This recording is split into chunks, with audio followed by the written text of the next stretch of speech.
இன்றைக்கி பார்த்தீங்கன்னா நான் வாங்கின புது கிரைண்டர் தான் உங்களுக்கு அன்பாக்ஸ் பண்ணி காட்ட போகிறேன் அண்ட் யூஸ் பண்ணியும் காட்ட போகிறேன். அல்ட்ரா பெர்ஃபெக்ட் ப்ரெஸ் கிரைண்டர் தான் நான் வாங்கியிருக்கேன்.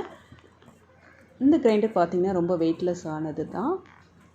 அதுக்கேற்ற மாதிரி ஸ்டாண்டும் வாங்கியாச்சு. அந்த ஸ்டாண்டில் இது ஃபிக்ஸ் ஆகுதான்னு பார்த்துடலாம். இந்த கிரைண்டர் பார்த்திங்கன்னா நல்லாவே ஹேண்டியாக இருக்கும். உங்களுக்கு டிஜிட்டலில் வந்துடும். சூப்பராகவே செட் ஆகிடுச்சு இந்த ஸ்டாண்டில். நான் ஏற்கனவே 2 முறை அரைச்சிட்டேன். நல்லாவே இருக்குது சூப்பராக. இது டைமிங் ஃபிக்ஸ் பண்ணிக்கலாம் நம்ம. இதை டிஜிட்டலில் ஆன் அண்ட் ஆஃப் டிஜிட்டலில் கொடுத்துருக்காங்க.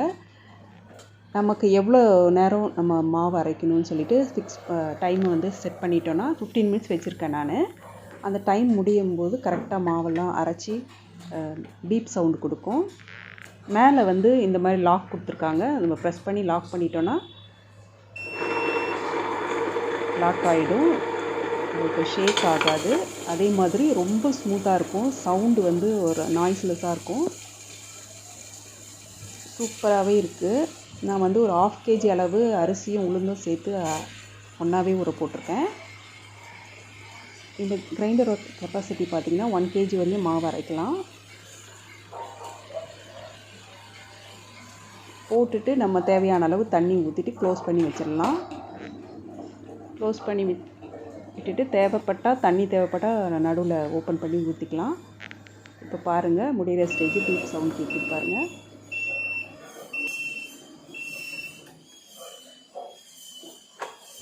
ஃபிஃப்டீன் மினிட்ஸில் சூப்பராக அரைச்சி முடிச்சிடுச்சு பாருங்கள். நம்ம டைம் செட் பண்ணி வச்சுட்டு வேறு வேலை இருந்தால் கூட நம்ம பார்த்துடலாம். அந்த கேப்பில் இதில் அரைச்சிடும் சூப்பராக.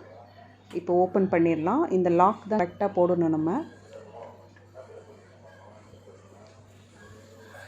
இந்த கல்லில் இருக்கிற மாவெல்லாம் நல்லா எடுக்கிறதுக்கு இந்த மாதிரி ஒரு ஸ்டாண்ட் ஒன்று கொடுத்துருக்காங்க. அதை மேலே வச்சுட்டு இப்படி ரோல் பண்ணணுன்னா அந்த மாவெல்லாம் வந்துடுது ஃபுல்லாக க்ளீனாக.